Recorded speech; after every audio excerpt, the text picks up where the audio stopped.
Hey guys, tonight we begin with the slow arrival of a life no one would write down. In a cottage slouched low beneath a thatched roof, on a muddy track that barely passed for a road, a peasant woman labored in silence. The year is 1283, though no one here would know it. They didn't keep calendars. They kept habits. The barley planting had begun. The sheep were birthing twins. And now, so was she. She was young, maybe 16, but old enough to know the risks. Birth was not a celebration in the village. It was a quiet, painful gamble, where the odds leaned heavily toward the grave. She clenched her teeth around a strip of boiled linen as the contractions gripped her, tearing down through her spine like fire made of stone. Her husband, if he had been allowed to be there at all, would have done little more than pace or pray. But he was in the Lord's field, as always. Work didn't stop for births or deaths. Only Sundays, beside her, stood the midwife, a leathery old woman with silver hair tucked beneath a greasy wimple. She had delivered dozens of babies and buried nearly as many. She said little, only muttering under her breath to Saint Margaret, the patroness of childbirth, and worked with the steady rhythm of someone who had wiped sweat and blood from hundreds of faces just like this one. Her hands moved confidently, folding cloths, checking the baby's position, stoking the fire. There was no doctor. There was no medicine. There was only routine and a few whispered charms passed down from other women who had lived through worse. The room was one, a single chamber where life unfolded, cooking, sleeping, fighting, birthing, all under the same collapsing beams. The hearth smoked, the walls wept cold, and rats nibbled at the rushes on the floor. The only light came from a stub of tallow candle on a wooden shelf. It flickered as the wind whistled through a cracked shutter, throwing shaky shadows across. The woman's drawn face, a birthing bench, had been pulled near the hearth, a hollowed slab of oak with a gap in the middle. The woman squatted, held steady by two neighbors who murmured soft encouragement and bore down with what little strength she had. Outside, dogs barked. A rooster, confused by the candlelight, crowed once and fell silent with a wet gasp and a cry that barely echoed off the sodden walls. The baby arrived, a girl. No one cheered. No one clapped. The midwife grunted softly, wiping the child's skin with a bit of wool dipped in goose grease and ashes. She tied off the cord with a flax string and handed the bundle over, wrapped in rags that had once been her grandfather's tunic. The mother took the baby, trembling, as if afraid to hold her too tightly. She had done it. At least for now. They would not name her yet. That was the rule. You didn't name a child who might not live the night. First, she would need to be baptized quickly, before her soul risked purgatory. But the priest wouldn't come for hours, maybe even days. The mother would have to hope. The baby squirmed in her arms, eyes squinting against the candlelight. Her first breath had already filled the cottage with its only moment of ceremony. Everything after would be survival. The next hours would be feeding her if the mother's milk came in, then keeping her warm if the fire stayed lit, then making sure her tiny body didn't fade in the dark before someone could tell the priest. The midwife reached for a coin, just a tiny one, a thank you, tucked into her apron. Then she spat 3 times into the fire, muttering another charm. Outside, the wind picked up. Tomorrow, this girl would be just another child in the village. Perhaps she would live. Perhaps not. No one would record her birth. But her life had begun in straw and sweat and silence. By morning, the villagers would wake to another day of toil. The men would trudge to the fields. The women would boil gruel and spin thread.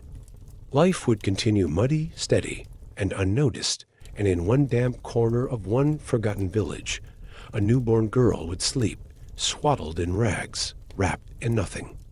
But the will to endure, she did live through the night. Not all of them did. Some faded before the priest arrived. Others caught fever from the filthy swaddling. But this girl, nameless for 3 days, and then christened Elyne in a hurry. Mass beside the church font, kept breathing. Her first cradle was a wooden box lined with sheep's wool and an old tunic. Her first lullaby was the hiss of soup boiling over and the low mutter of her mother's voice reciting prayers while spinning flax. From her first months, Elyne learned the rhythm of her world by its textures and sounds, the grit of soil under nails, the smoky bite of peat fires, the hum of her mother's spindle. There were no toys. A wooden spoon, a smooth stone, a torn bit of cloth with a knot at one end that was the extent of her entertainment. No one played with her in the modern sense. Life itself was the game, and survival was the prize. She grew quickly, as most peasant children did, or didn't. By the time she could crawl, she was kept near the hearth, tethered with a loop of cloth to a post so she wouldn't roll into the fire or crawl into the cold. Her mother worked constantly, spinning, stirring, washing, and had no time for coddling. Elyne learned to sit still early, to hush herself, to chew on crusts and fingers and the occasional bit of straw. When she began to walk, her world expanded to the length of the cottage and the space between the hearth and the door. Outside was the yard, muddy, scattered with hens and their droppings, edged by dung piles and the warped fence that never quite held the pig in. The pig was a marvel to her, a beast with eyes like a knowing man and the hunger of 100. She was told not to go near it, but sometimes she did anyway. Once it bit her hand. Her mother slapped her for it, and the wound was rubbed with mashed garlic and wrapped in wool. By age 3, Elyne was already useful. She scattered feed for the chickens, fetched water in a tiny clay cup, and learned to hush the baby when her mother was weaving. She couldn't yet speak clearly, but she knew the words that mattered: no, fire, quiet, God. Her world was built on caution and repetition, on rituals passed from mother to daughter, like worn-out aprons. By 4, she knew hunger. Not the gentle discomfort of a late dinner, but the kind that gnaws and settles like a stone in the gut. Bad harvests were normal. Winter never arrived politely. The stores shrank quickly. Bread was stretched with peas and acorns. Milk soured fast. And even the pigs were sometimes killed early, the meat smoked and hoarded with prayers that it would last. Elyne's stomach hurt often, but she never cried about it. Not because it wasn't painful, because it wasn't unusual. Everyone's belly ached sometimes. Everyone picked nettles and chewed boiled roots and counted the days until something better could be eaten. Around this age, her father began to notice her more. He'd offer her bits of cheese or crust when he had them, usually when the other children weren't looking. His hands were huge and cracked from labor, and he smelled always of earth and sweat and hay. When he was home, which wasn't often, he would carry her on one shoulder for a moment or two before falling into bed exhausted. She loved him silently, without words, the way you love a presence warm, tall, rare. The cottage by now was full. Elyne had 2 younger siblings and an older brother who helped herd geese. The baby was always crying. The air always smelled of smoke and onions and something sour. The roof leaked. Fleas were constant companions. But still, there was music. Not the kind played on lutes in castles, but the music of voices, of her mother humming old church tunes, of spoons clinking, of wind rushing through broken shutters. Elyne learned its rhythm. She grew used to it. As she grew, her chores grew too. By 5 or 6, she was sweeping the hearth, washing rags in the stream, chasing hens that tried to escape. On feast days, she wore her best, which meant the least stained of her two tunics. Her hair was combed with fingers. If she was lucky, a bit of pig fat kept it from tangling too badly. Education, as you might imagine, was not a concept for her. No letters, no numbers, no parchment or chalk. Her lessons were oral learning what plants were safe to touch, how to tie bundles of herbs, how to spin without snarling the thread. She could not read the Bible, but she knew many verses by sound. She could not write her name, but she could recognize the landlord's seal when it appeared on notices nailed to the church door, and through it all, there were dangers, illness, mainly.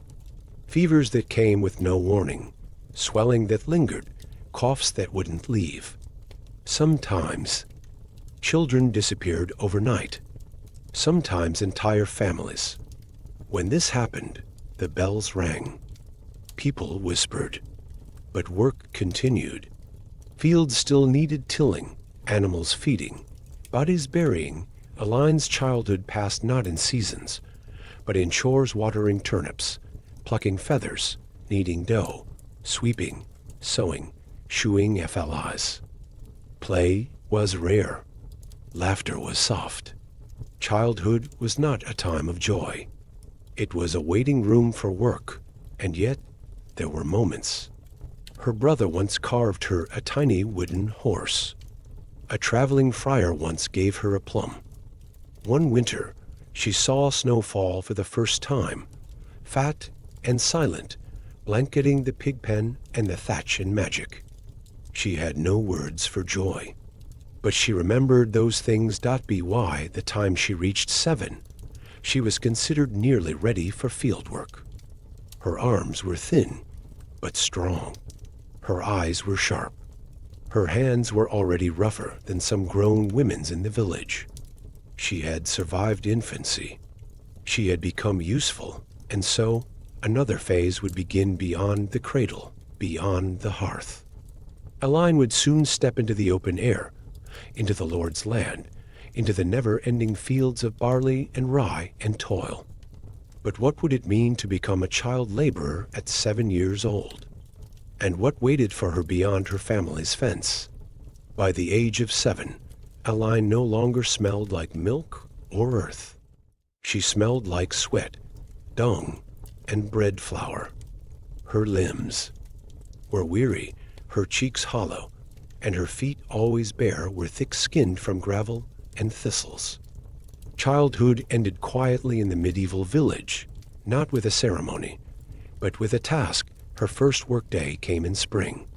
She was sent out with her brother to watch the geese along the field edges, an important job, not because the geese were beloved, but because they were valuable. They laid eggs. Their feathers filled pillows. They screamed at strangers and snakes. Elyne held a willow switch in one hand and spent the day barefoot in the mud, chasing birds and keeping them from wandering. Too far, she got sunburned that day. Her legs ached. A goose bit her finger, but she didn't cry. Her brother told her that crying made the geese laugh. So she grit her teeth and wiped her nose on her sleeve. From then on, she was expected to contribute daily. Her chores filled. The hours between dawn and dusk, hauling water, carrying bundles, picking herbs, helping her mother wash linen in icy streams that numbed the fingers raw. Her shoulders hunched early. Her spine curved under the weight of firewood and baskets of turnips. There was no such thing as school. The only writing in the village lived in the priest's Bible or nailed notices about taxes. Elyne didn't need to read. She needed to work. She memorized herb lore instead of letters. She learned to smell sour milk before it curdled. She knew which neighbors might lend flour in a pinch and which ones would slam their doors. Religion was constant. The village revolved around the church bell. It rang for births, for deaths, for holy days, for storms. Elyne didn't understand all the Latin muttered during Mass, but she knew the rituals. Kneel, cross yourself, bow your head. She had a favorite saint, Saint Bridget, because the village midwife once told her that Bridget protected girls and cows alike. Holy days were a small break. A feast of bread, maybe a roasted rabbit, if luck was kind. Elyne loved the sound of bells when they weren't for mourning. She liked the feel of cold church walls against her fingers, and the smell of incense, thick and dizzying. These were her only travels 20 paces from her home to the chapel. That was her whole known world. And then illness came. It started with her little brother coughing. Just a tickle, then a wheeze, then a rattle that echoed from the rafters. The midwife was called. She gave him a poultice of ground sage and warmed goose fat, but nothing helped. The boy grew pale. His lips turned blue. On the third night, he stopped coughing. He stopped moving altogether. They buried him behind the chapel. No headstone, just a marker made from wood, carved with a cross. Elyne watched in silence as her father dug the grave. Her mother didn't cry until 3 days later. She was kneading dough when the sobs overtook her. She beat the dough harder, then collapsed into the ashes by the hearth. Elyne didn't know what to do. So she kept working. Sickness visited again, months later. This time it was her. A fever that made her shiver under her rag blanket, her skin slick with sweat, and her dreams filled with swirling shadows. Her mother wrapped her in onion skins. The priest brought holy water and muttered prayers over her. She was given barley broth and bits of salted pork. Even though food was scarce, she survived. But not everyone did. That winter, 2 cottages emptied out. The thatch was left to rot. Rats moved in. Elyne saw one of the dead children laid out before burial, a girl she had once shared a crust of bread with. She looked asleep, except her fingers were too still. This was the lesson. Death was always watching. Not with malice, just with patience. Yet, life went on. There were small joys. Once, a traveling merchant came through the village. Elyne saw a mirror for the first time, her face, warped and dark, staring back at her. She laughed. Another time, a neighboring boy gave her a single plum. She ate it too fast and got a stomachache, but she remembered the sweetness for days. She found a kitten under a wood pile and kept it for a week before it was drowned. Cats weren't allowed inside. She cried that day. Quietly, she also began to notice changes in herself. Her voice deepened. Her legs grew longer. Her belly sometimes ached in strange new ways. Her mother noticed too. She pulled Elyne aside one morning and gave her a cloth packet of herbs to chew if certain signs appeared. "You'll be a woman soon," she said. "Don't let the baker's son catch you behind the mill." Elyne didn't understand it fully, but she nodded. That's what you did when someone older spoke. You nodded and kept going. She still watched the geese sometimes, but more often, she helped in the fields, now scattering seeds, picking stones, clearing weeds. She knew how to bind a sheaf, how to sort beans from pebbles, how to keep a fire going during a rainstorm. By 10, she was capable of most adult tasks. She could stitch a hem, boil porridge, trap rats, tend a wound, and recite every holy day of the year. She could tell you where the best mushrooms grew, which pig had worms, which herbs stopped a nosebleed. Her hands were always busy. There were no birthdays, no gifts, no celebrations for reaching double digits. You became older only by becoming more useful, but something was shifting. Elyne was not yet a woman, but she was no longer a child. She noticed looks, whispers, the way some men glanced too long, the way some women started watching her more closely. She was being weighed quietly, steadily against the needs of other families. Dowries, trades, future babies. In a year or two, she would likely be married.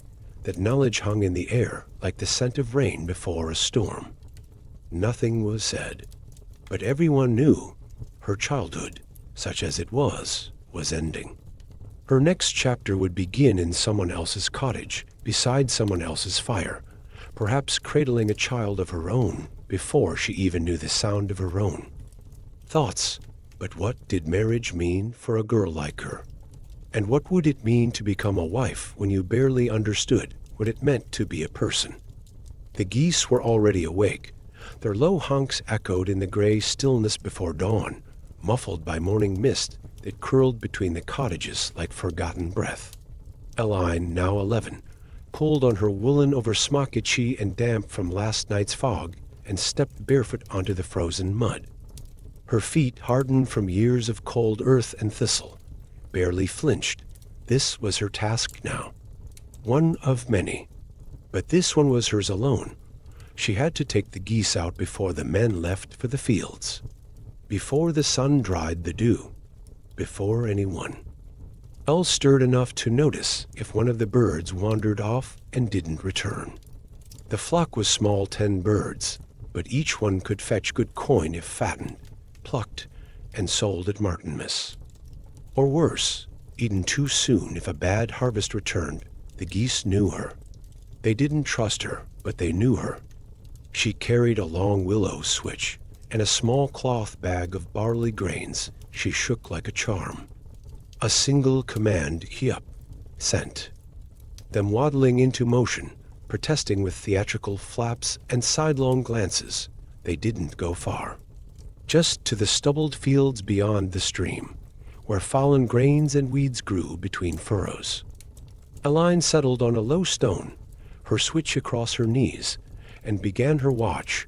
The world in the early hours was different, quieter, slower, and oddly kind. The air had not yet been trampled by footsteps or thickened with hearth smoke. Birds chirped softly. The stream gurgled. Somewhere far off, a cow lowed. Elyne listened. It was during these hours she sometimes imagined what else might exist in the world. Other villages, castles, pilgrims on roads that never crossed hers. What did they eat? What did they fear? Did their mornings begin like hers with geese and aching feet? She couldn't ask anyone. The only people she knew had never left the Shire. Her thoughts didn't last long. A goose veered left toward a hedge. She sprang up, brandishing her switch, not striking, just threatening. The goose hissed and retreated. This dance went on for hours, and while it did, Elyne's mind turned to her other chores. The lentil stew for dinner, the thatch patching still needed before next rain, the tunic she was trying to mend for her younger sister, who had outgrown her own. There was always something undone, always something just on the edge of crumbling. By mid-morning, the sun broke through, and with it came the world. A cart creaked by, pulled by a donkey so thin you could count its ribs. A neighbor passed, nodding in acknowledgement, but not stopping. Children in the distance shouted as they were sent on errands. Elyne didn't wave. She was used to being ignored. Girls like her weren't seen as children. They were small women, future mothers, future widows. They weren't taught songs or given painted toys. They were taught how to need, how to fetch, how to obey. Still, they were moments, small rebellions. She sometimes lay back in the grass, watching clouds and inventing stories about what they might be. A saint with a golden rake, a lost dragon, a hilltop chapel. She never told anyone these stories. They belonged to the hour before labor, the hour she claimed for herself. By midday, she brought the geese back. They returned noisily, flapping and hissing at the chickens as they passed. Elyne latched the gate, scattered the last handful of barley, and turned back toward the cottage. Her mother stood by the door, hands on hips. "You let that brown one nip the pig again?" she asked. Elyne shook her head. "Only chased it once," a grunt. "That was all. Then wash your hands. Grind the peas. Your sister's coughing." Again, and so the geese faded from thought, replaced by stone grinding and wooden bowls and the sound of sputtering lungs. The rest of the day blurred, as most did. Tasks folded into one another, hauling water, picking through grain, mending, torn sleeves, boiling herbs, fanning the hearth. Dinner was thin stew and hard crust. Her father returned after dark, shoulders slumped, face smeared with dirt and defeat. He said little. No one had the energy to speak. Later, by firelight, Elyne stitched in silence. Her sister slept fitfully beside her. Her mother leaned against the wall, eyes half closed. The baby whimpered Dot in the corner. One of the geese honked sharply from its coop. Dot. A tea had begun to rain. Elyne thought again about the fields, how they looked just before sunrise, bathed in mist and silence. How even a girl with cracked hands and no shoes could, for a few brief moments, feel as if she were the only one awake in the entire world. What did it mean to find solitude in servitude? And how long could she keep these quiet moments for herself before the world claimed even those? There was no school, not in the way you might imagine, no desks, no chalkboards, no scrolls or lessons. The village had one book, the Bible, chained. Inside the chapel, and even that was read only by one man. No one taught the children to read. No one expected them to write.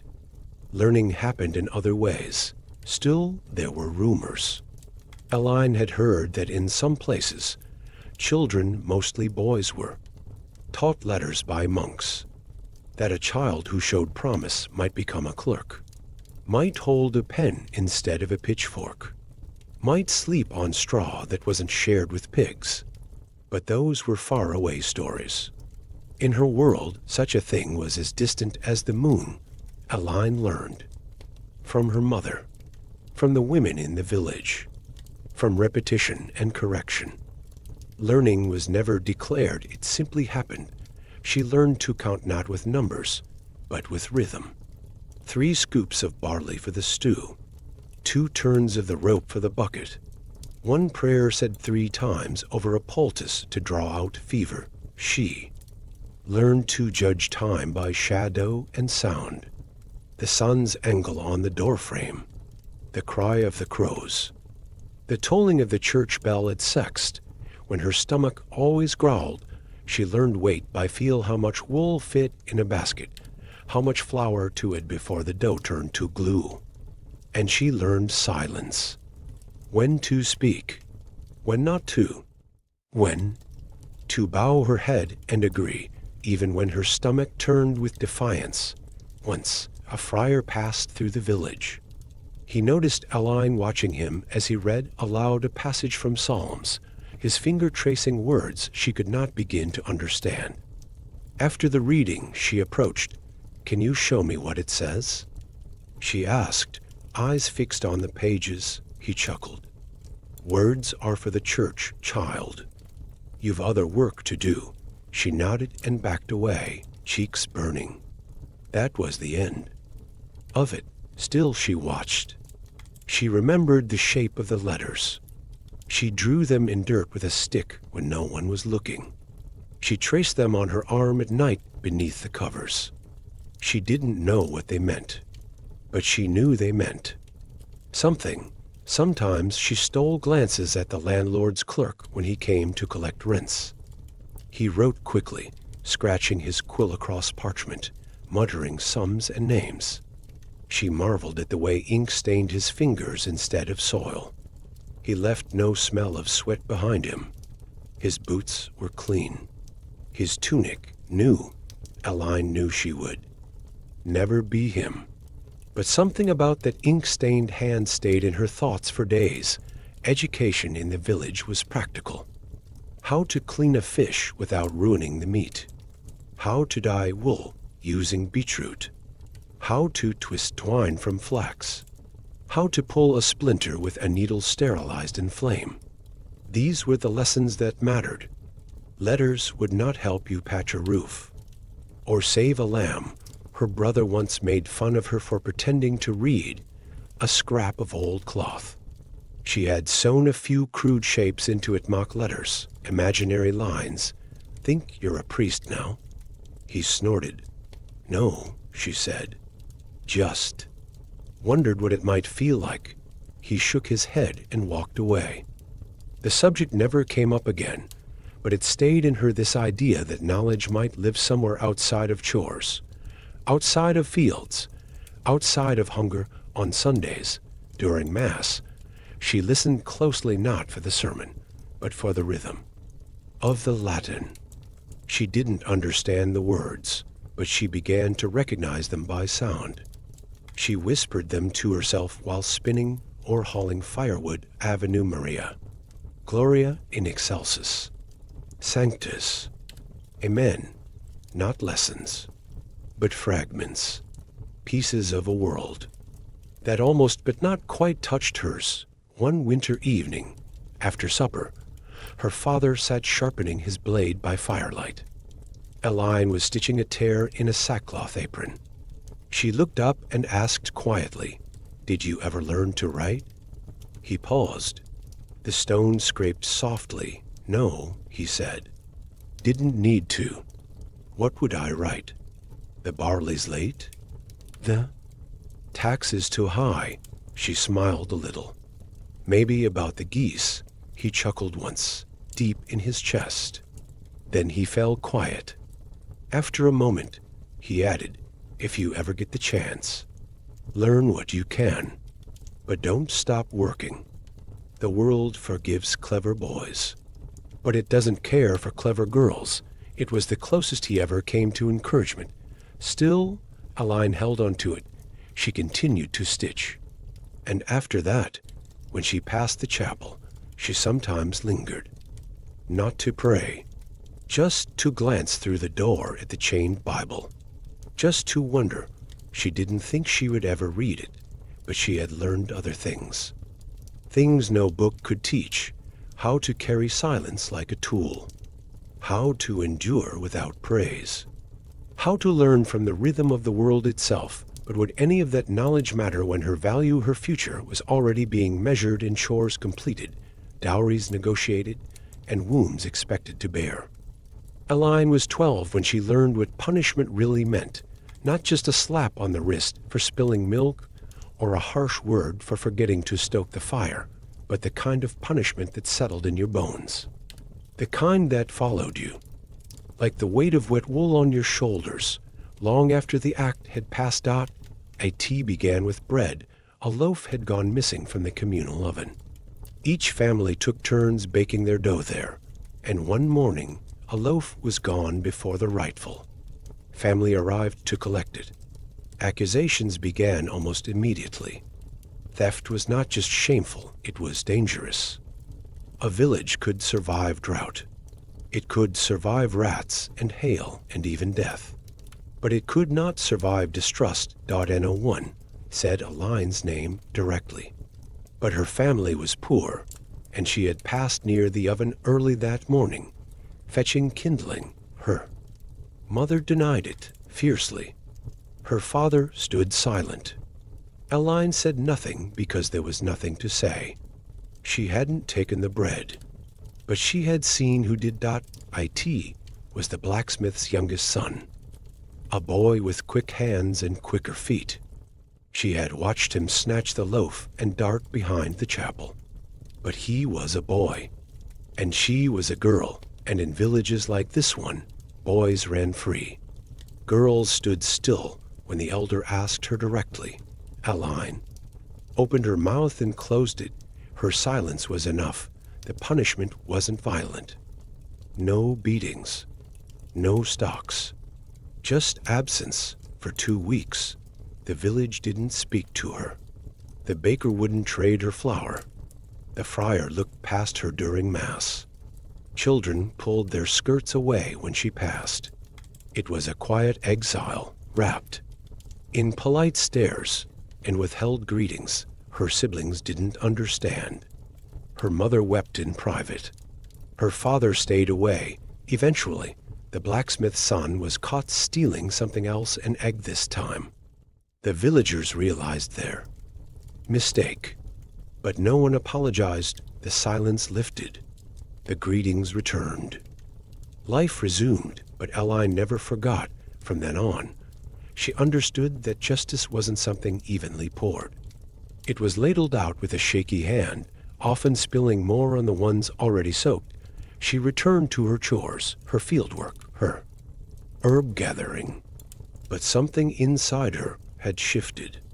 She no longer looked up as often, no longer lingered in doorways. She kept her words folded neatly beneath her tongue.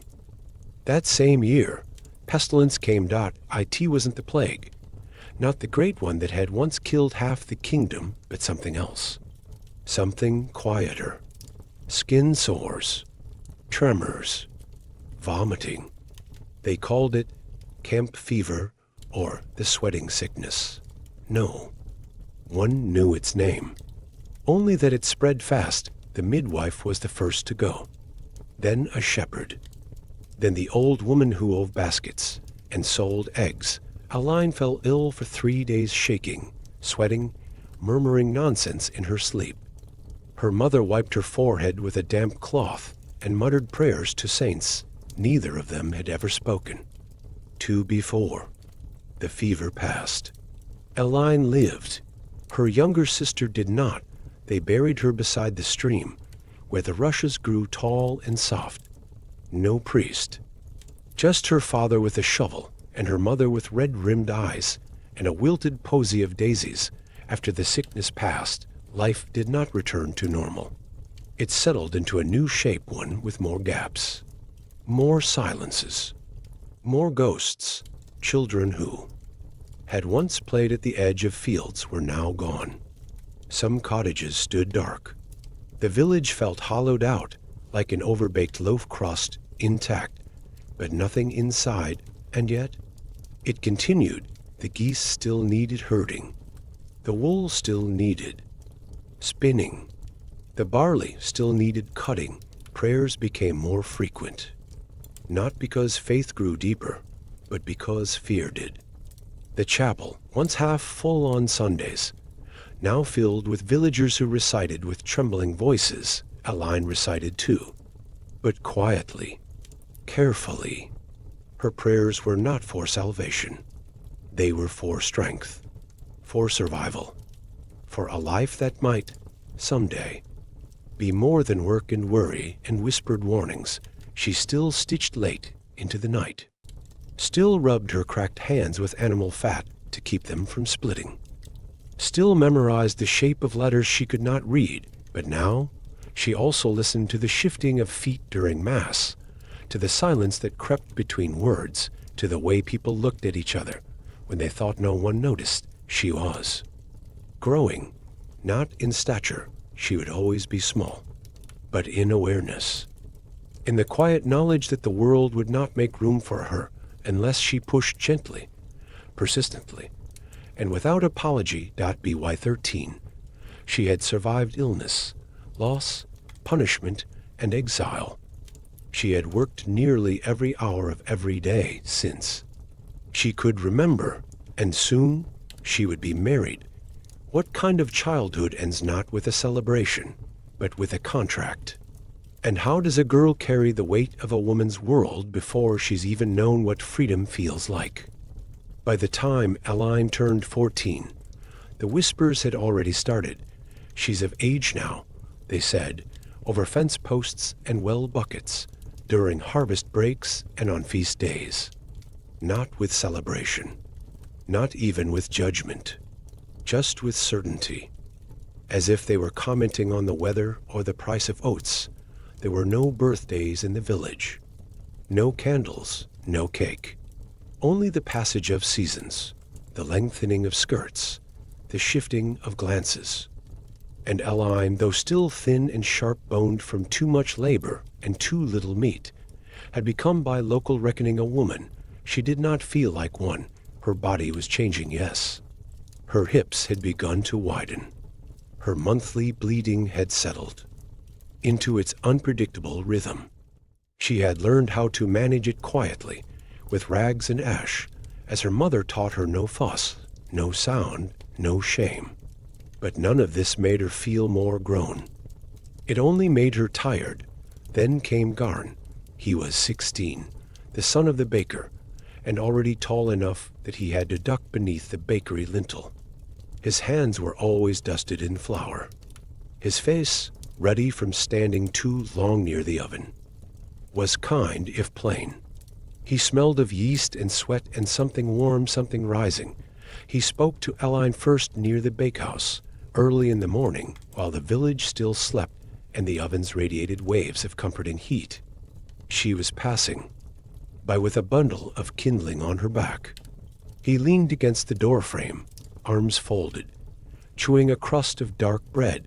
"Those twigs aren't going to last long," he said, nodding at her load. "They're not meant to," she replied, adjusting the bundle. "Just for starting." He looked at her for a long moment, then tore his crust in half and held it out. "It's burnt," he warned. "But still bread." She hesitated, then took it. That was the beginning. They didn't court in any formal sense. There were no letters, no gifts, no long conversations under starlight. Just brief moments behind the bakehouse, near the stream, in line at the well where they exchanged small kindnesses. A bruised apple, a mended strap, a shared laugh that neither could explain afterward. Word spread quickly. Her mother noticed first, then her father. Neither said much, but the next time Garn walked past their cottage, her father watched him closely, sharpening a sickle with more pressure than necessary. The village didn't allow for romance as a concept. Marriage was a transaction, a bargain of fields, goats, grain, and wombs. But it helped if you didn't hate the person. It helped if you'd seen them smile once or twice. Elyne didn't know if she loved Garn. She didn't even know what love meant. But she didn't fear him. And in her world that was enough. By winter, the matter was settled. Garn's father had one goat to many and needed a daughter-in-law who could knead dough and bear sons. Elyne's father had too many mouths to feed and not enough shoes to go around. A conversation was had. A jug of ale was shared. A promise was made. Elyne was not consulted. The wedding was set for the week after Candlemas, just before the planting season. No one wanted to waste good feast days on a peasant match. It was a practical event. A matter of timetables and taxes. Elyne accepted it as she had accepted everything else in life, with silence. Then with motion, she began preparing a small trousseau, if it could be called that. A patched shift, a pair of woven stockings, a comb with 2 missing teeth. Her mother gave her a scrap of linen embroidered with crooked red stitches and told her it had belonged to her grandmother. It smelled of rosemary and mildew. The night before the wedding, she lay awake on the family pallet, eyes wide, listening to her sister's breathing and the wind through the shutter. She didn't cry. She didn't smile either. She simply waited. In the morning, she was scrubbed, dressed in her least stained gown, and given a crown of dry daisies and broom flowers. The ceremony took place in the chapel. No music, no sermon, just the priest reciting familiar vows while Garn stood beside her, fidgeting with his cuffs. He glanced at her once, just before the final blessing. His eyes were kind. That night, they returned to the bakery cottage. It was small, just 2 rooms, but it was hers now. Her own hearth, her own bed, her own goose to tend. She sat by the fire, watching the flames, wondering what came next. What would it mean to build a life around someone you barely knew, in a home not your own? with days already mapped out by dough and silence. Would kindness be enough? Elyne had never heard the words bride price until they were spoken over her future, like a weight placed on her shoulders, 2 sacks of barley, and the goat. Her father said. The baker frowned. 1 sack and a loaf a week for Lent. They haggled, as though discussing a broken cart. Elyne sat nearby, spinning wool, her hands steady even as her future was traded in goods. She was not offended. This was how it worked. A woman's value was not in what she thought or dreamed, but in what she could need, carry, or bear.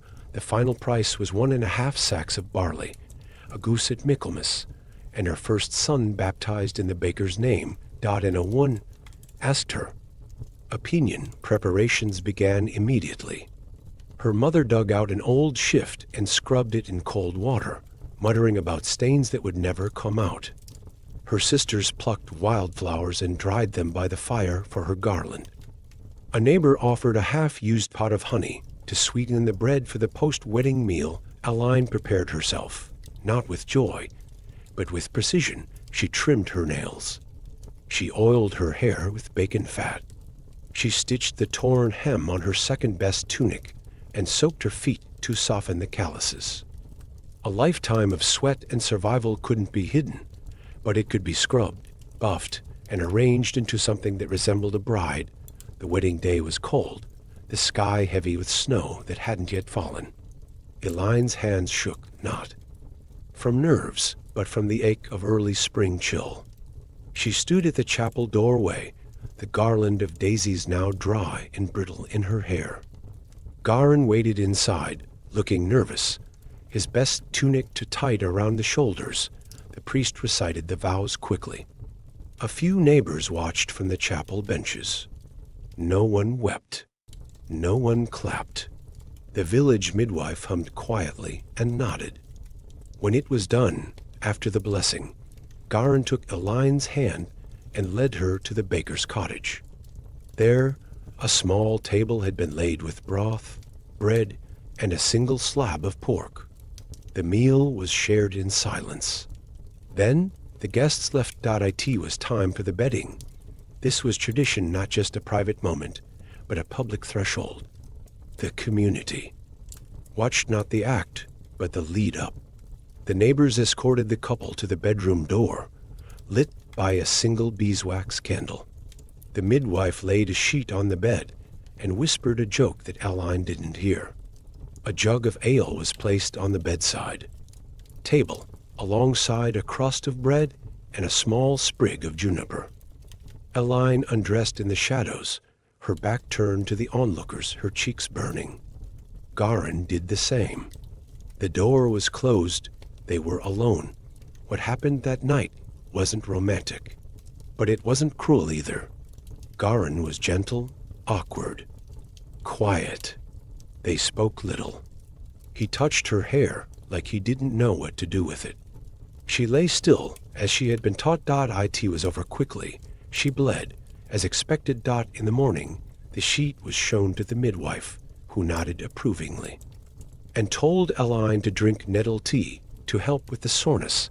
There was no congratulations. No morning after laughter. Just chores. Elyne swept the hearth. Garin fetched water. Bread had to be baked. Life did not wait for newlyweds. The next days blurred her tasks the same as before, only now in a different house. She rose before dawn, fed the geese, ground the grain, helped knead the dough, cleaned the ash from the oven, washed her own linens by the stream, and carried them home on her back, her shoulders sore from the weight. Garin spoke kindly. Not often, but when he did, it was with warmth. He asked if she'd like to plant herbs by the window. He offered her the softest crusts from the morning's bake. Once, he even asked her what she liked to do before bed. She didn't know how. To answer, she liked the quiet. That was all she could say. Tea night, they lay beside one another, both too exhausted for talk or touch. The bedding ceremony had passed. Now came the long march of ordinary days, of shared chores, of whispered prayers, of waiting to see if her womb would quicken. There was no privacy in marriage. The neighbors watched her belly. The midwife visited, often under pretense. Even her mother-in-law, when she stopped by, stared at her with a silent urgency. Elyne knew her value now rested on whether or not she swelled .no1, told her what would happen if she didn't, but what did it mean to belong to someone else's family in someone else's home, with her worth measured in barley and blood? Would kindness be enough to carry her through the coming seasons? The baker's cottage was warm but not peaceful. A tea sat low to the ground, pressed against the wind like a tired man curling into his own coat. Inside were 2 rooms, a narrow kitchen with its blackened hearth, and a sleeping space barely wide, enough for 2 straw pallets. The rafters bowed. The door creaked. The chimney smoked. But it was home hers now, and she shared it with 6 chickens. They were not metaphorical. They were literal. Hens, plump and feathered, half wild, constantly underfoot. They clucked at her heels when she ground barley, flapped wildly when startled by the hearth snap, and left droppings wherever they pleased. Elyne tried to keep them outside during the day, but in the evenings, especially in rain or cold, they wandered freely. The baker's family believed chickens laid better eggs when kept warm and familiar. Garin didn't mind them. He called them the girls and sometimes shared crusts with them. Elyne did mind. She cleaned constantly, washed floors, scoured bowls, swatted feathers from the flour. Yet still they returned bold, smug, always in the way, but she didn't complain. Marriage taught her quickly that silence could be easier than requests. Garin was kind, but distracted, always working dough, counting coins, discussing firewood. With his father, he had little time for arguments about chickens. And truthfully, Elyne had little strength for them. Instead, she adapted. She wore her apron longer, so it caught the worst of the droppings. She fed the birds early, hoping to lull them into drowsy contentment. She moved the bedding straw closer to the hearth to avoid feathers drifting into her mouth while she slept. Marriage was full of small compromises like these. Learning how to move around someone else's habits, how to make room in your day for their preferences, how to keep peace without swallowing yourself whole. And still, there were sweet moments. Once, Garin brought her a flower, just one. A weed. Really. But he tucked it behind her ear and smiled as if it were a gift of gold. Another time, he washed her feet while she dozed after evening chores. He said nothing, just dried them with the corner of his shirt. That night, she nearly cried, not because of the tenderness, but because she had forgotten what it felt like to be touched without demand. They never spoke of love. That word wasn't often used between villagers. But they had a quiet rhythm now, a shared dance of morning chores, bread rising, goats fed, chickens herded, barley soaked. There were hard days, of course. Days when the oven wouldn't draw properly, or when the rains soaked their kindling, or when Garin's father shouted about burnt loaves and wasted flour. But those days passed like all others, and Elyne began to change in ways no one could see. She found herself humming while she worked soft, low melodies remembered from her mother's spindle. She organized her herbs by use: fever, bruises, bleeding. She marked days by the moon now, not the bell counting from her last bleeding, wondering, waiting when her monthly blood didn't come. She said nothing. 2 weeks passed, then 4. One morning, while cleaning the hearth, she retched. The smell of onions made her dizzy. The chickens pecking suddenly felt unbearable. She gripped the edge of the bench until her knuckles paled. She was with child. She told Garin that evening in the quietest way possible. Just the words. "I think it's begun." He blinked, nodded once, and placed his hand gently on her wrist. That was all. No celebration. No firework of joy. Just the acknowledgement of what was expected. A confirmation of her role. Her purpose. The news spread quickly. The midwife returned, nodding with satisfaction. Neighbors began offering her advice, herbs, warnings, prayers. She listened politely. She had heard most of it before. She was 15 now. Her days grew heavier. Her back ached. She vomited in the mornings and still tended the oven before the sun rose. She cleaned around the chickens. She scoured soot from the pots. She sewed a small blanket from scraps left over from her own childhood. No one asked her if she was afraid, and truthfully she wasn't, not exactly. She was tired. She was sore. She was uncertain. But she wasn't afraid, because she had seen it all before. From her mother, her neighbors. Her own body had been preparing for this moment since the day it began to bleed. She had been raised for it one night as the chickens huddled close to the hearth and Garin slept with a hand resting on her growing belly. Elyne stared at the ceiling and thought of the life inside her.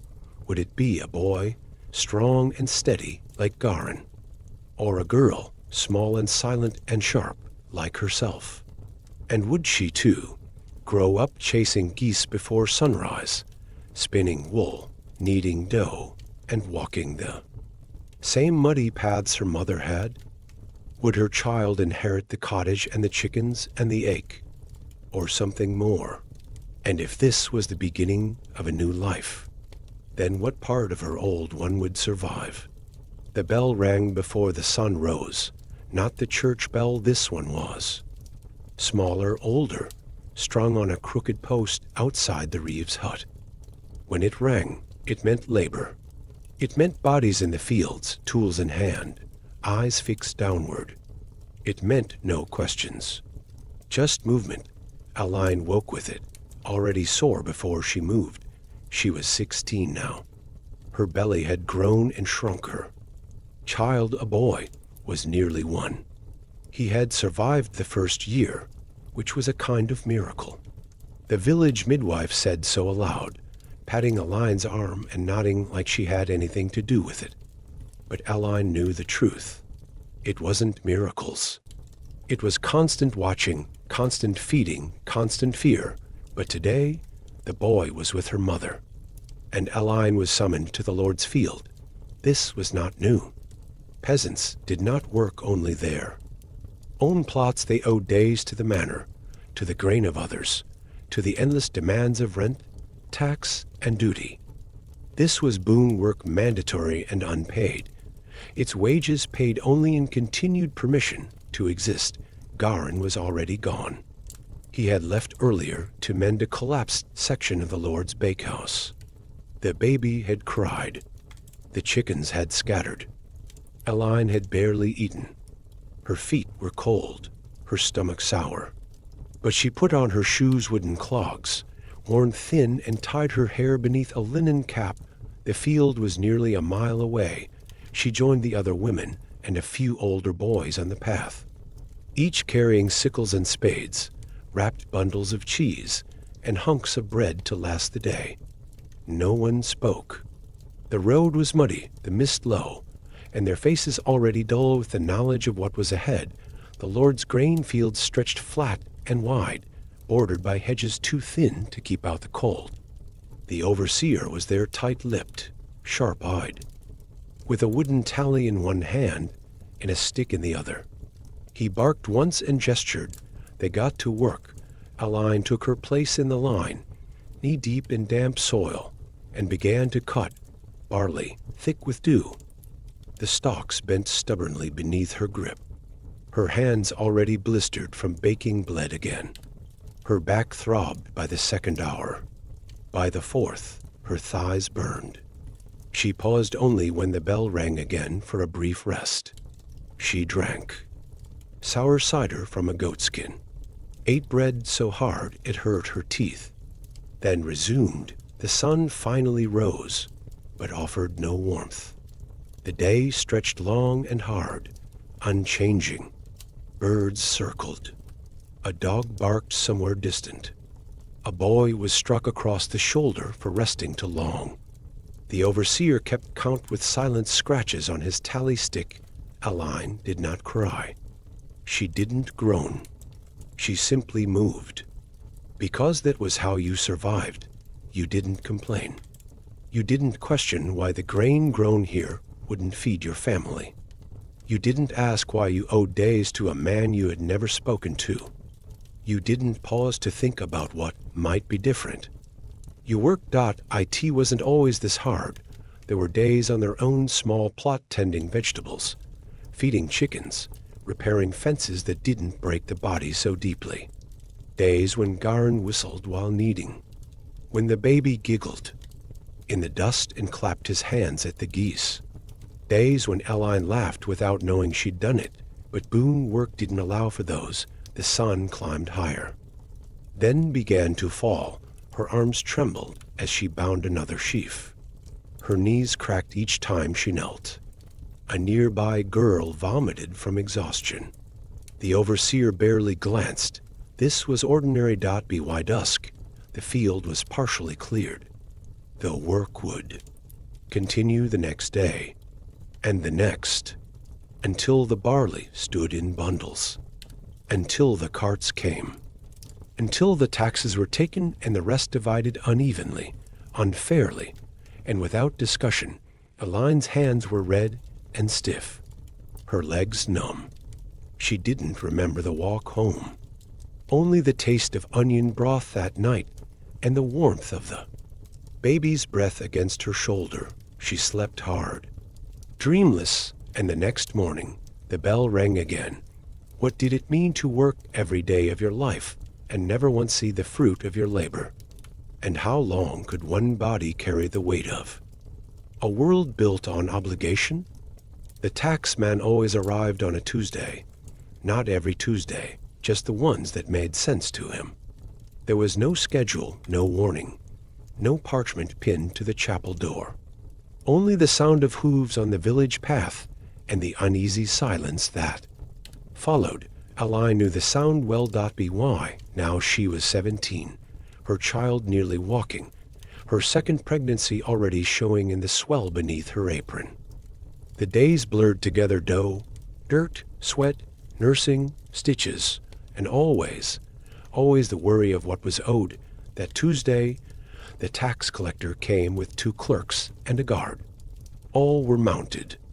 The collector wore a green surcoat to fine for the mud-slick road. His shoes shone. His mouth was a small, disapproving line. He dismounted without help. The villagers gathered, quiet and stiff. Elyne stood behind Garn, the baby slung against her hip. The boy squirmed, but she didn't hush him.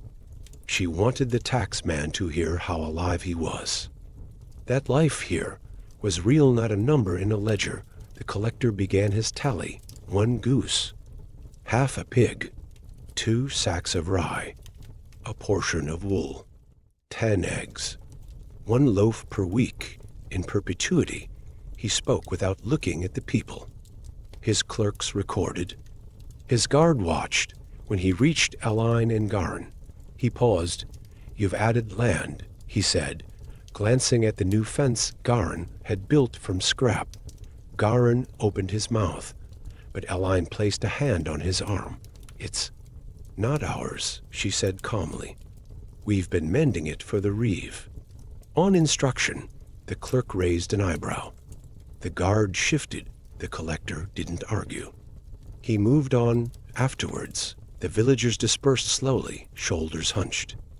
No one wanted to speak aloud the weight they now carried. The goods taken would not return. The promise of next season's dues now loomed. And the reeve, who hadn't been seen all morning, would no doubt hear everything. Later that night, in the warmth of their cottage, Garn drank ale too quickly. He rarely drank to excess. But something about the day, something about the way the tax man didn't even see him, had cracked a seam. "They think we don't matter," he muttered. "They think they can take and take." Elyne didn't disagree. But she didn't speak either. She was stirring the evening gruel, one hand on her belly, feeling the slow stretch of new life. He slammed his cup on the table. "It's our land," he growled. "Our sweat. Our backs." Elyne finally turned to him. Her voice was soft, and our silence. "That's what they count on." He looked at her, eyes red with tiredness. Then he laughed a bitter sound. "You always speak true," he said. "And it never makes a bit of difference." He didn't mean it cruelly. He was just tired. They both were, that week. The ale ran short. Several loaves had to be baked for the manor. The baby developed a cough. Elyne worked through it all, scrubbing, spinning, wrapping the child in hot cloths, boiling dried nettle leaves for tea. Anger simmered beneath the routine, but it had nowhere to go.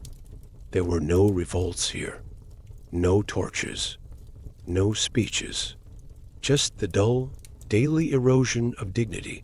But the people noticed things. They noticed how the collector's clerks never carried anything, how they looked away from hungry children, how they smiled while counting sacks, how their parchment never recorded broken backs or empty cupboards or dead infants buried without candles. Elyne began to mark each visit. She scratched a small line into the wooden beam above the hearth, just one for each tax collection. A private ledger, a record of debt and survival. One day, the beam would be full. The chickens didn't notice the difference. They still roamed the cottage, clucking and fluttering. Garin began building a new coop to house them something away from the hearth. Elyne helped, her belly heavy, her fingers swollen. They didn't talk about the next tax day. They just kept working, because that was what peasants did. They bore weight in silence. They bled without protest. They raised children in shadows and hoped, if they were lucky, to be forgotten long enough to grow old. But how long could a village be bled before something cracked? And what did it mean to pass that silence on to your children? The famine arrived, like a rumor, then stayed like a ghost. It began with the rains, too much of them. Fields flooded. Seeds rotted in the soil. What sprouts did appear were yellow, weak, bowed under the weight of constant damp. The barley failed first, then the peas, then the cabbage. By midsummer, everyone knew the food would not last. Elyne was 18 when the hunger began to show. Her face, already lean from labor and childbirth, became sharp. Her cheekbones pressed against her skin like stones under cloth. Garin stopped eating second helpings, though she never offered. The baby now, too, cried more often and slept less. They boiled everything: weeds, nettle, acorns, grass if it was soft enough. They stretched flour with sawdust, drank water thickened by ash. Elyne learned to make soup from onion skins and thinned lard, seasoned with whatever could be spared from the herb bundle. She kept tucked beneath the window. The feudal obligations did not stop. The lord still demanded rent. The church still asked for tithes. The reeve came by once, pretending to check on the children, but really to make sure they weren't hiding food. Garin broke then, a little. He shouted at the wall, at the chickens, once even at Elyne, though the words collapsed before they fully formed. She didn't blame him. He hadn't grown up watching hunger take root in his parents' eyes. Elyne had. She remembered the winter her brother died, how her mother had rocked an empty cradle for days afterward. One evening, as they sat beside the hearth in silence, Garin finally said, "I've nothing left to give." Elyne looked at him, not harshly, just steadily. Her second child moved within her, a quiet ripple beneath her ribs. "You've given everything," she said. "And it's still not enough." That was the truth. It was never enough. The famine reached its worst. In Lammas season, whole families began trading goods. They never thought they'd part with a cradle for a sack of oats, a comb for a salted fish, a pair of boots for a cracked clay bowl. Elyne traded her wedding shift for cheese. She hadn't worn it in over a year. Even the chickens grew thin. One day, she came home to find one gone. Garan had slaughtered it, cooked it without asking. "I waited until the baby fell asleep," he said, wiping his hands on his trousers. Didn't want him to hear. The meat was tough, greasy, and it was the best thing they'd eaten in weeks. Later that night, Garan cried, not loud, not long, just a sound brief, like a pot cracking in the fire. Elyne didn't touch him, just sat beside him, watching the baby sleep. That winter, the frost came early. The midwife buried her youngest daughter. The Reeves pig was stolen. The Lord's men hanged a boy for taking to turnips. His mother watched, silent. Elyne gave birth to her second child in January. A girl. Small, quiet, strong. They named her Alice. She survived the first week. Then the first month. At 3 months, she smiled. At 5, she laughed. Elyne had forgotten what that sounded like. Garan changed too. Not all at once, but slowly. As if the famine had shaved away everything and needed anger, pride, complaint. He became gentler, more present. He held the children more, spoke less, watched the road carefully when strangers passed. He started teaching their son how to tie knots, how to recognize which trees bent before breaking in the wind. He built a second cradle. They began to mend again. The garden recovered. The barley was re-sown. The church bells rang with less mourning, but nothing was the same. The village looked older, smaller, like something had been taken from it and not returned. Elyne's body healed, but not fully. She limped some mornings. Her back ached when she bent for too long. Her eyes stung in the cold, even before the wind blew, but she kept moving. They had survived a famine, paid every feudal fine, raised children beneath a leaky roof, and somehow through it all remained married, not in name, in rhythm, in shared silence, in sleep stolen between screams. In the way his fingers found hers under the table without looking, that was fatherhood. For Garan, not sermons, not speeches, just presence. And that was motherhood for Elyne, not softness, not stories, but endurance. And what did it mean to survive a system that never cared if you lived, so long as you kept working? And would their children live only to ask the same quiet questions? The morning Garan died, the sky was the same dull gray it always was before rain. There had been no signs, no warnings, just a cough that grew worse, a silence that deepened. And then the stillness, his chest no longer rising, his hand slipping from hers like a rope let go. Elyne sat beside him until the fire burned low.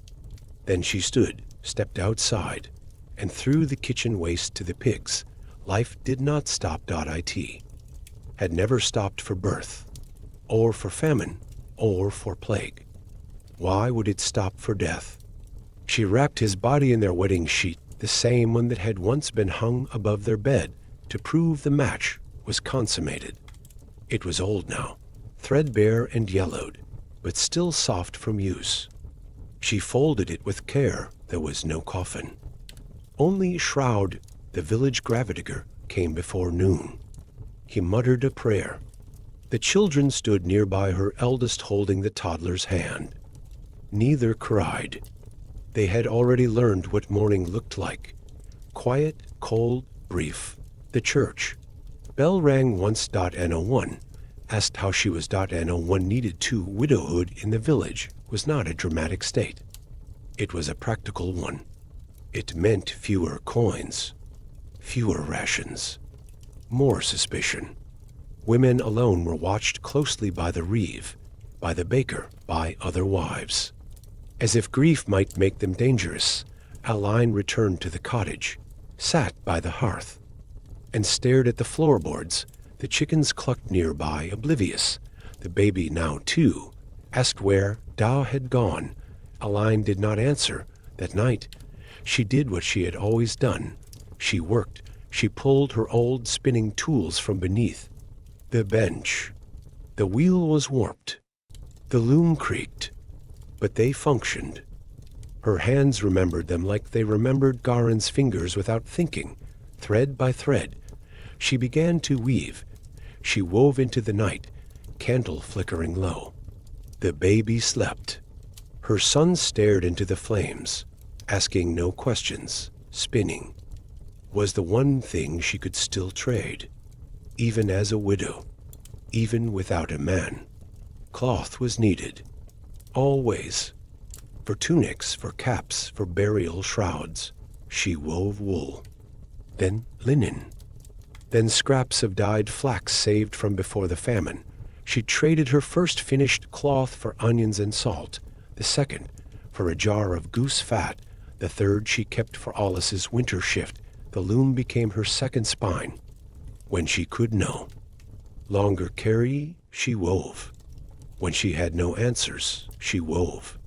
When the silence felt too loud, she wove. The neighbors spoke little to her now. Some pitied her. Others resented her. A few watched her too closely. She saw the glances from the tanner's apprentice, heard the questions from the midwife, knew what they were thinking. A woman alone doesn't stay alone for long. Not if she wants to survive. But Elyne had no interest in surviving that way. Her body had served enough. Instead, she focused on the cloth, on the rhythm, on the comfort of a task that answered to no one but itself. Her eldest helped where he could, carrying firewood, chasing the chickens, keeping his sister from the hearth. He had grown solemn since Garen died, less talkative, more watchful. One night, as they sat by the fire, he asked her, "Will they come for the house?"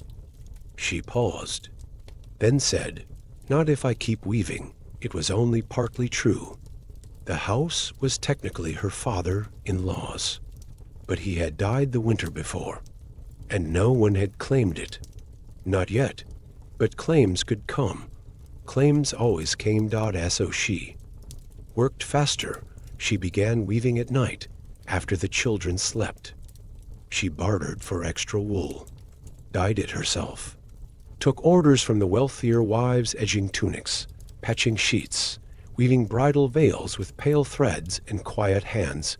She did not sleep much, but she did not starve, and slowly, the larder once empty began to hold more than shadows, dried peas, 2 jars of tallow, half a smoked fish. One evening, she opened the cupboard and stood there, hand resting on the shelf. She had filled it, she alone. But what did it mean to survive when the world still waited to punish women for doing so? And how long could she live beneath a roof that had once been built for two? The piglet had been Garen's, a runt, rescued during slaughter season 2 years ago, small enough to fit in a basket, pink and squealing. He'd fed it scraps, cooed at it like a baby, even named it, though Elyne never repeated the name aloud. It had grown fat on crusts and peelings, lazing near the fence and rooting in the mud with lazy contentment after Garen's death. It stayed. It became one more mouth to feed. Now, months later, as the mornings grew colder and her daughter's boots wore through at the toes, Elyne stared at the pig and thought, "We can't keep you." The children were sleeping. The hearth still held a red glow. She pulled her shawl tight, stepped outside, and knelt beside the pen. The pig blinked up at her, snorting once, then returned to its half-dream. She whispered, tomorrow, selling an animal wasn't simple. You couldn't walk into the chapel yard and announce it not as a widow. Questions would follow. Eyes would linger. People would ask whether you had the right, whether you were desperate, whether you were slipping.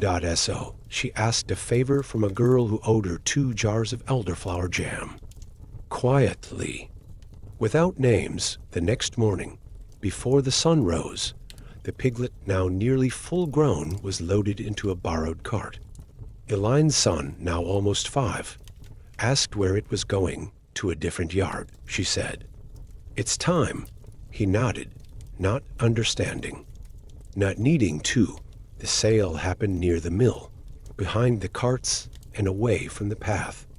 The buyer was a tanner's cousin. He paid in coins, small, dull, and cold in Elyne's palm. She wrapped them in a cloth and tucked them deep beneath her shift. She did not watch the pig go.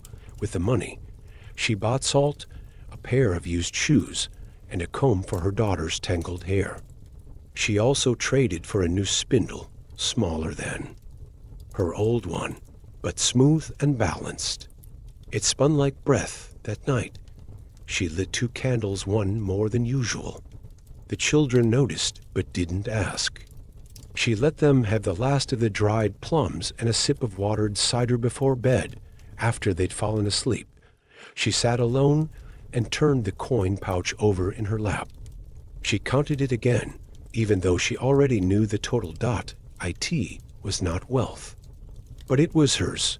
She stitched the pouch shut and sewed it into the lining of her second-best cloak. 2 days later, the reeve came. He knocked once, stepped inside without waiting. His eyes swept the cottage spinning wheel, pallet, cooking pot. Fire, no husband, no male heir. Rent's due, he said. Elyne didn't flinch. I've it ready. She handed him 5 coins and a sack of flax thread. He didn't thank her. Just weighed the pouch in his hand, glanced at her belly still soft from birth, and muttered something about widows owing labor in the spring. She didn't respond. He left. She closed the door. Only then did her knees buckle. She lowered herself to the floor, back against the door, breath sharp in her throat. Not from grief, not from fear, from rage, because she had paid. She had worked. She had kept the children fed. And still, he looked at her like she owed more. She reached for the spindle and spun until her fingers ached. The next morning, she taught her son how to separate the husks from dried peas. She showed her daughter how to fold cloth around warmth, to keep bread from going stale. Later, she hung her second-best cloak on the peg by the door. No one would think to check its lining. What did it mean to be a woman who earned her own coin? In a world that assumed she'd be grateful just to endure? And what part of herself had she sold along with that piglet? The monks arrived in the second week of Lent. They came as they always did, quietly, without fanfare, 2 of them trudging up the muddy path in robes stained with road dust, sandals caked in old snow. The bells did not ring. The reeve gave them no escort. But the villagers watched them pass with the same mixture of hope and suspicion they offered every other outsider. Elyne stood in her doorway, wiping her hands on her apron, her children behind. Don't stare, she whispered, but her daughter stared anyway, wide-eyed, clinging to the doorframe as the monks passed. They were from the priory to villages away.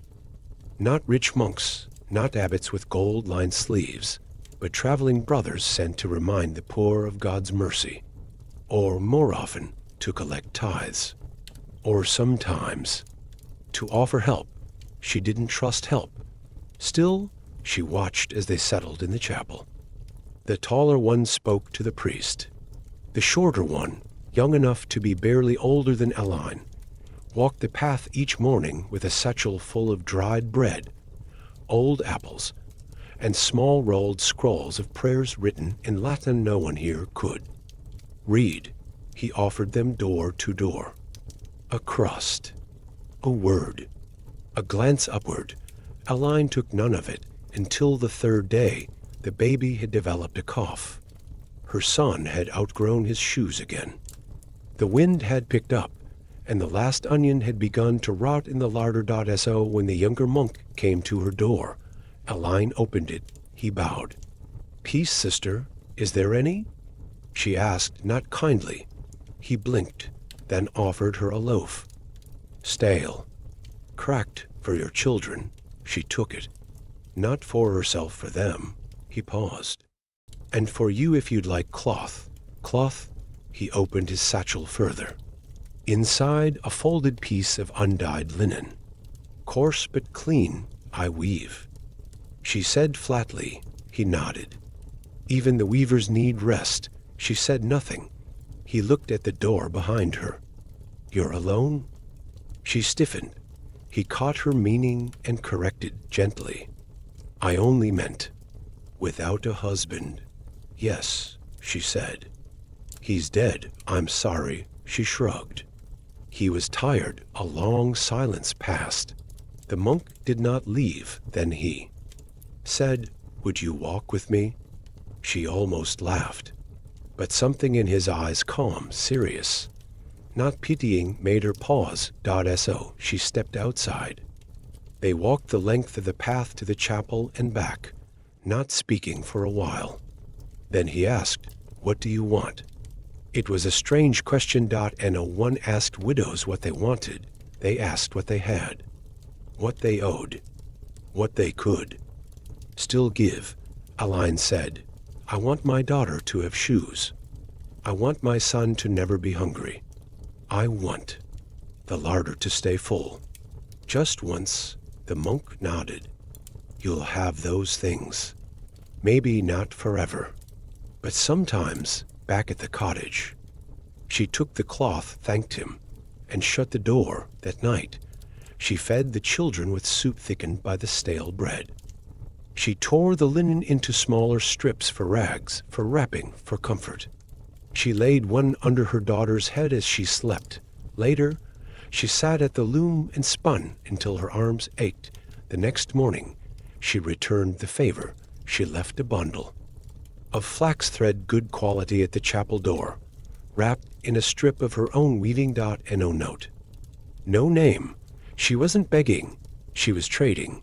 This, too, was charity, not the kind that came with sermons and blessings, but the quiet exchange of dignity between those who still remembered what it meant to be human.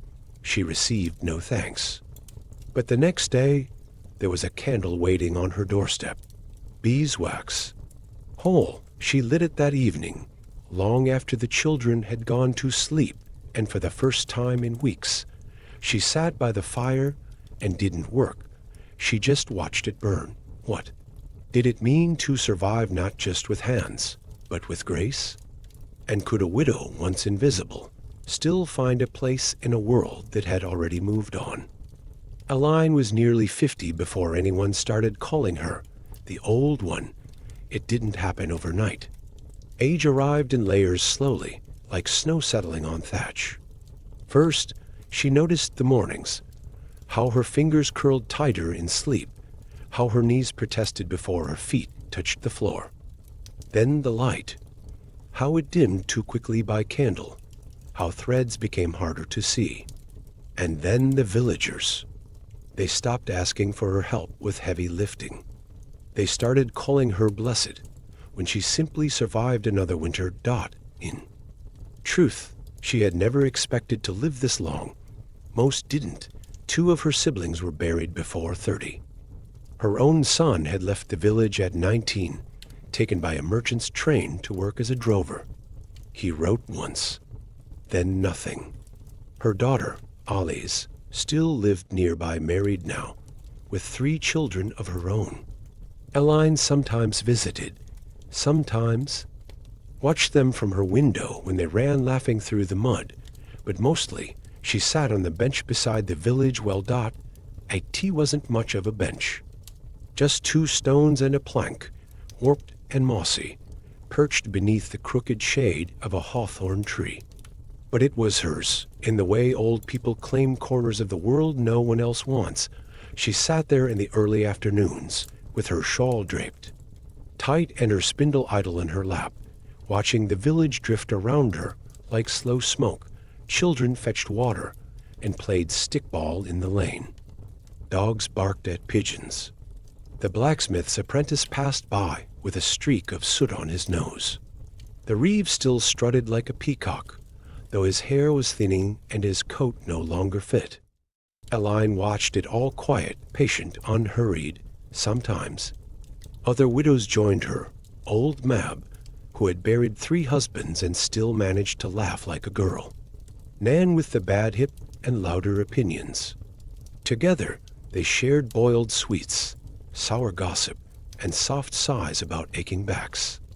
They talked of new babies, old scandals, and whatever ailment had made the rounds that week.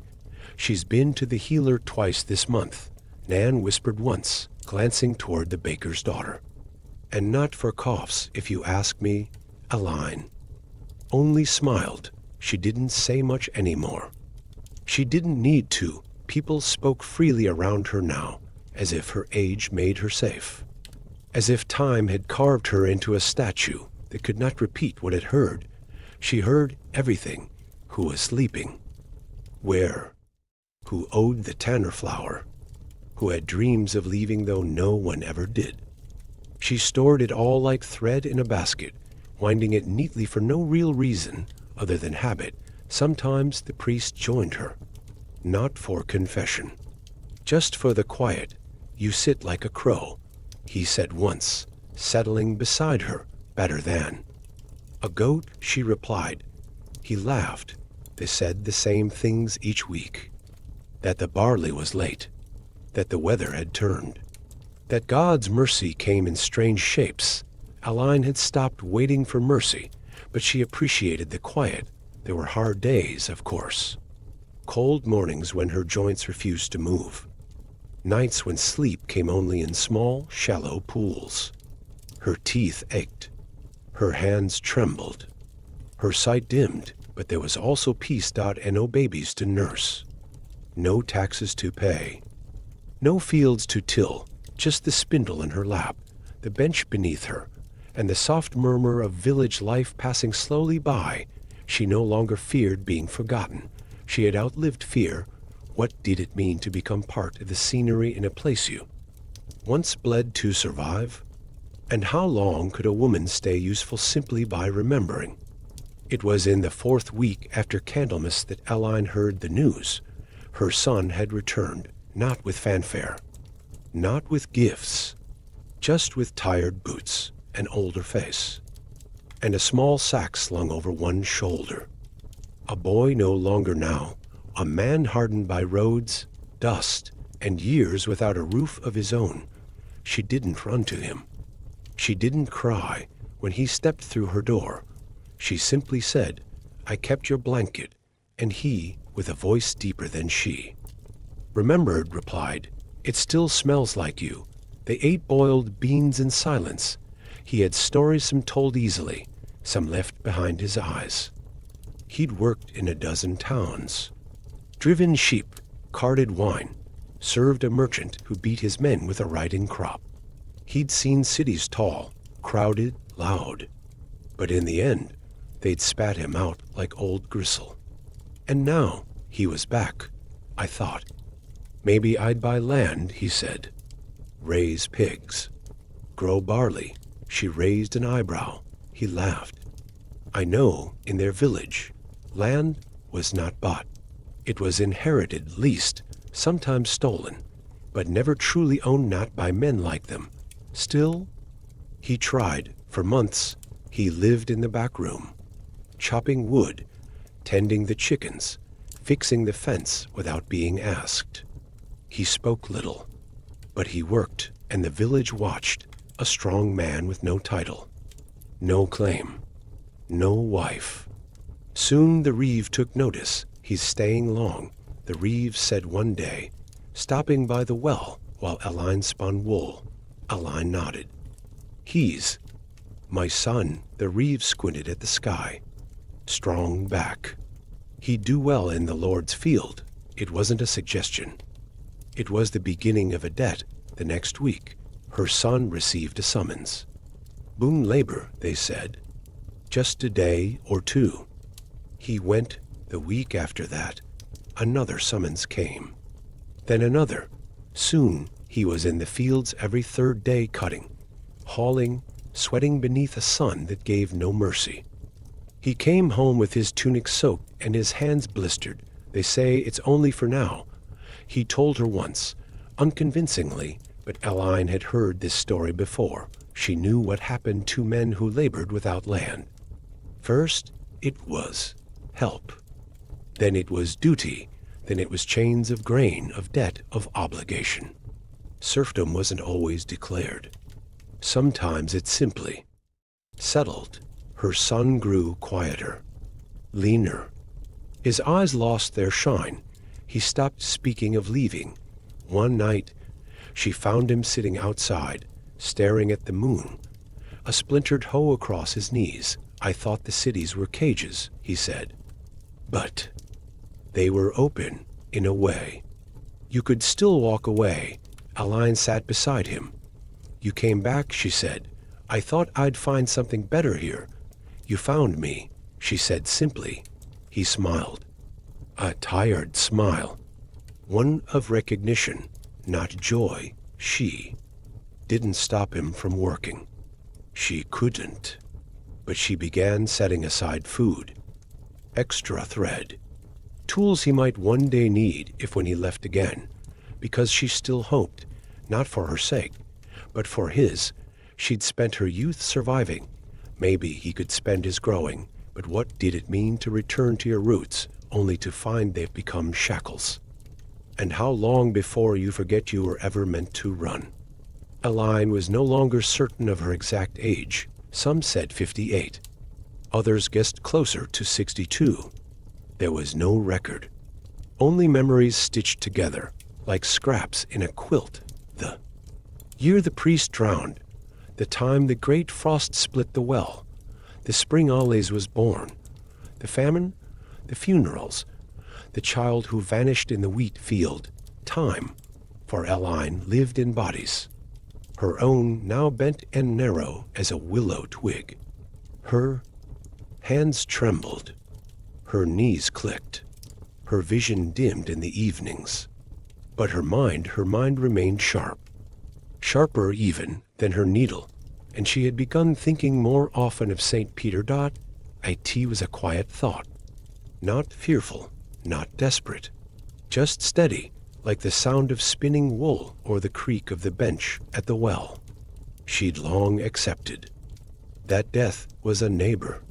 It had lived beside her for decades, sharing her hearth, stealing her loved ones, watching from the corner with soft, patient breath.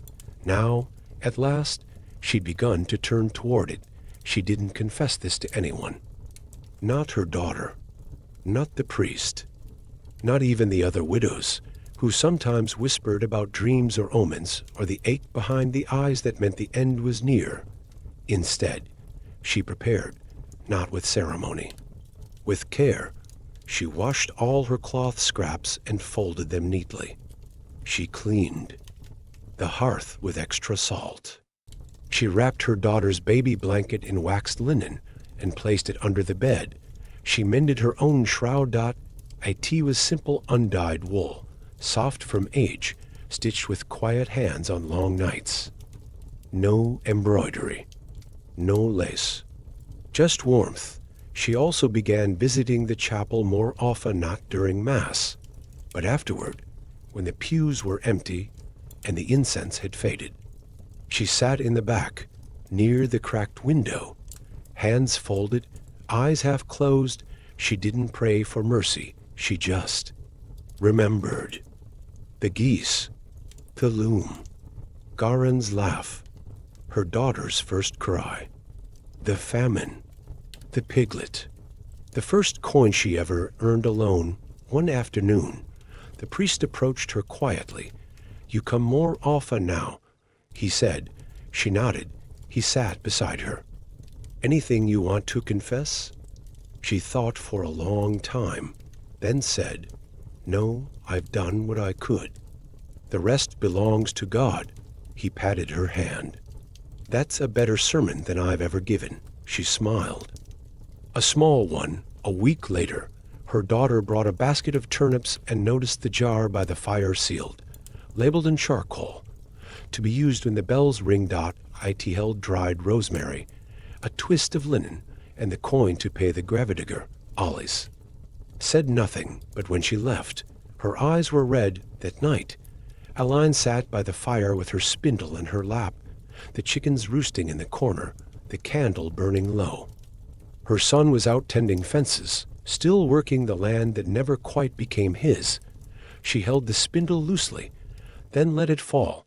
She closed her eyes, and she whispered a name. Just one. The one she hadn't said in years. Not Garin. Not her. Mother. Not even the children. Her own. Elyne, she said softly, as if reminding herself. She did not die that night, but she was ready, because what did it mean to live a full life if no one ever knew you'd been more than wife, mother, laborer, widow? And would St. Peter recognize the name of a woman who had only ever whispered it to herself? It began, as many endings do, with silence. No birdsong, no cartwheels, just the faint crack of frost retreating from the soil and the long, low creak of the chapel bell rope being pulled by the Reeves' son. One ring, then another, then a pause. A third toll meant death. Inside the cottage, the fire had long gone cold. The candle had burned out in the night. Elyne lay on her pallet, a simple wool blanket pulled to her chin, eyes closed, hands folded. Neatly on her chest, her face was calm, the expression of someone who had done everything asked of her and nothing more. The midwife arrived first. She wasn't needed, but she came anyway, out of habit, or perhaps reverence. She knelt beside Elyne and placed a hand on her forehead. Though there was no question, "She's gone," she whispered, to no one in particular. Ollie's came next, clutching her youngest child, her apron stained with flour. She didn't cry immediately. She simply lowered herself onto the floorboards beside her mother's bed and reached for the old woman's hand. A tea was still warm. The news spread slowly. Not like a disaster. More like dusk. Quiet. Gradual. Settling into every doorway. Elyne's. Passed, they said. In her sleep, without fuss, with her name on her lips. Of course, no one knew what she'd said, if anything, but the story helped. They laid her body out on the table by the hearth, washed her with warm water and lavender, brushed her hair, what was left of it, dressed her in the shroud she'd sewn herself. Simple, but perfect. No wrinkles, no stain. The priest arrived, carrying the small book with the Latin prayers. He asked the children to wait outside. He sprinkled the body with holy water, murmured the rite, then stepped back. She prepared, he said. She was always preparing. Later, the villagers gathered in the chapel. Not many, just those who had shared bread with her, those who had borrowed a comb, a cup, a kind word. The bell rang again. Once for her birth, once for her marriage, once for her death. 3 tolls for a life lived fully, if not loudly. They carried her out just after midday in a simple wooden box made from old fence planks. Her son and the blacksmith by the weight between them. Her grandson carried the candle. The procession walked slowly, as was proper, past the well, past the bakery, through the gate, and toward the yew tree that stood alone in the chapel yard, its roots thick and ancient. The grave was already dug. Beneath the tree, the earth was dark and soft, turned fresh by the gravediger's spade. No flowers, just soil and sky and the faint smell of damp leaves. Her daughter placed a piece of cloth inside the grave, one of Elyne's earliest weavings. Faded blue. Still strong, the priest recited the final words. The children whispered the Lord's Prayer. The box was lowered, and the earth came next. Shovelful by shovelful, until the mound was level. There was no stone, just a wooden marker, carved with her name in blocky letters. Elyne Good Womano dates. No poetry, just truth. Afterward, the villagers returned to their chores. Ollie's stayed. Behind, brushing dirt from her skirt, one hand resting on her belly. Her mother's shawl was wrapped around her shoulders. She knelt once more beside the grave and whispered, "Thank you." Then she stood, and the wind moved gently through the branches of the yew. What does it mean to leave the world with nothing but your name and a clean shroud? And in the silence that follows, who remembers the women who never asked to be remembered?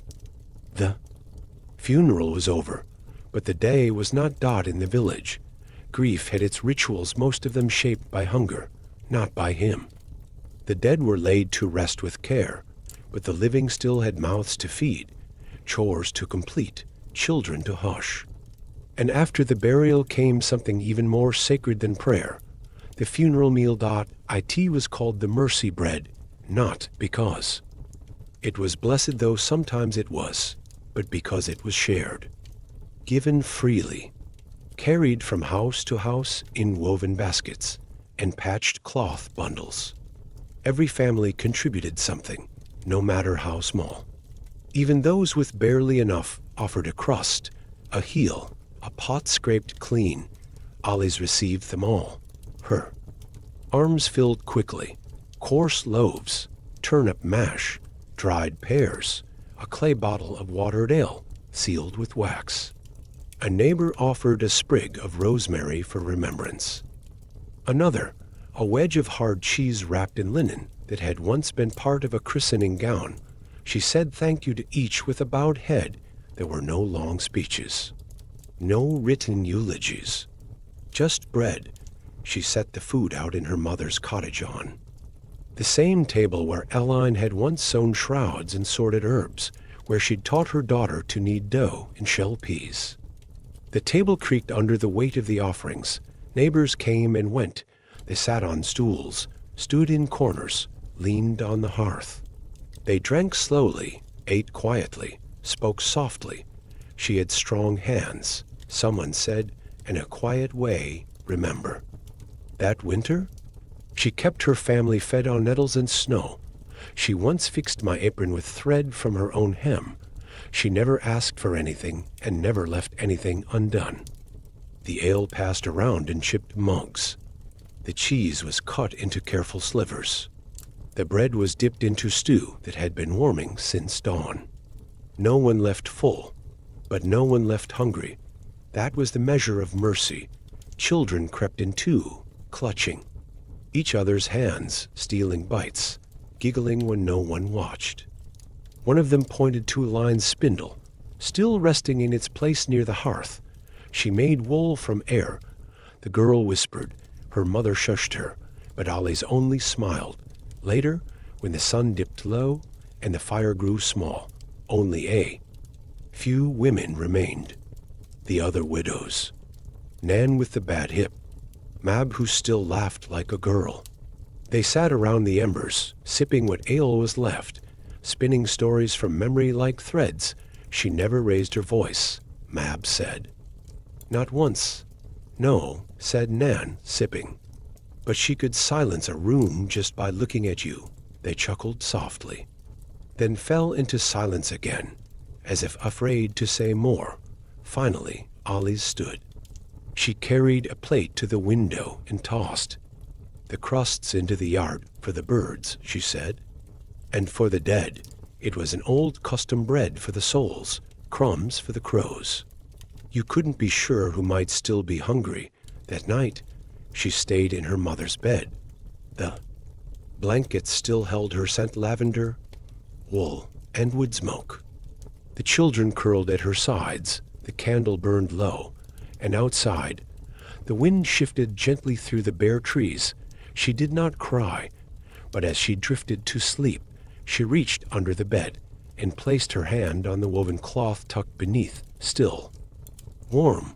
What does it mean to honor a life built of dust and dough and silence? And if bread is the only monument the poor can leave behind, is it not still sacred? Spring arrived slowly that year. The ground softened in patches. The stream thawed one layer at a time. Lambs stumbled into muddy fields, and the geese returned, with more noise than grace. Children played again in the village lanes. The days lengthened, and Elyne's name was spoken less and less. Her spindle remained on the hearth for a time, untouched. Then, one day, her daughter tucked it into a cloth and placed it in a chest with other keepsakes, her shawl, her needle case, a tiny wooden comb dulled from decades of use. The cottage remained mostly as it had been, only quieter, a little colder. The light more still. The wooden marker under the yew stood firm for weeks. Then weather took its turn. Rain softened the soil. Wind leaned into the wood. By midsummer, the carved letters had already begun to blur. Children ran past it without noticing. The priest said her name once more during Mass, then not again. The reeve never spoke of her. The men who had helped carry her casket could not remember. A season later, what color her eyes had been, even Ollie's found the memory beginning to drift. Not all at once, but in small things. She couldn't recall the way her mother liked her stew thicker, or with more sage. Couldn't remember which wrist she wore the spindle bracelet on. Couldn't hear her voice as clearly as before. It frightened her. She began writing things down. Just a few. In charcoal on scraps of rough cloth, tucked into drawers, pressed into jars. Mother liked rosemary. She mended in the evenings. She hated thunder. Just fragments. As if memory could be stitched like a garment and passed down. One day, she walked her youngest child to the yew tree and pointed to the grave. She's buried there, she said. The child looked at the grass, unimpressed. Under that tree? Yes. Why? Ollie's paused. Because she was strong, and quiet, and kind. And because the yew remembers, the child didn't understand. But she nodded and picked a daisy dot in the village. Life went on. Plows carved the same furrows. Bread baked in the same ovens. Taxes were collected. Bells rang. No statue was raised.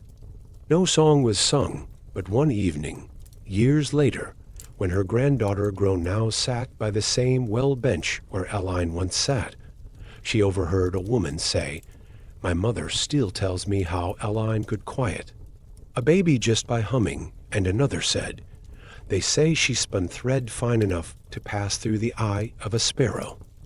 And another, "Didn't she once survive a whole winter with only a pig and a loaf of rye?" The granddaughter said nothing, but she smiled, because even if names are lost, stories remain. They bend and change and shrink, but they stay. In benches, in wells, in shawls worn soft by use, in the creak of floorboards that no one replaces. Elyne had been a child, a worker, a wife, a mother, a widow, and a woman who endured, and now she was still here. In crumbs for the birds, in cloth passed between hands, in the silence that lingers after the bell stops ringing. What does it mean to be remembered not with monuments, but with murmurs? And is that not, in the end, the closest thing to immortality a peasant can claim?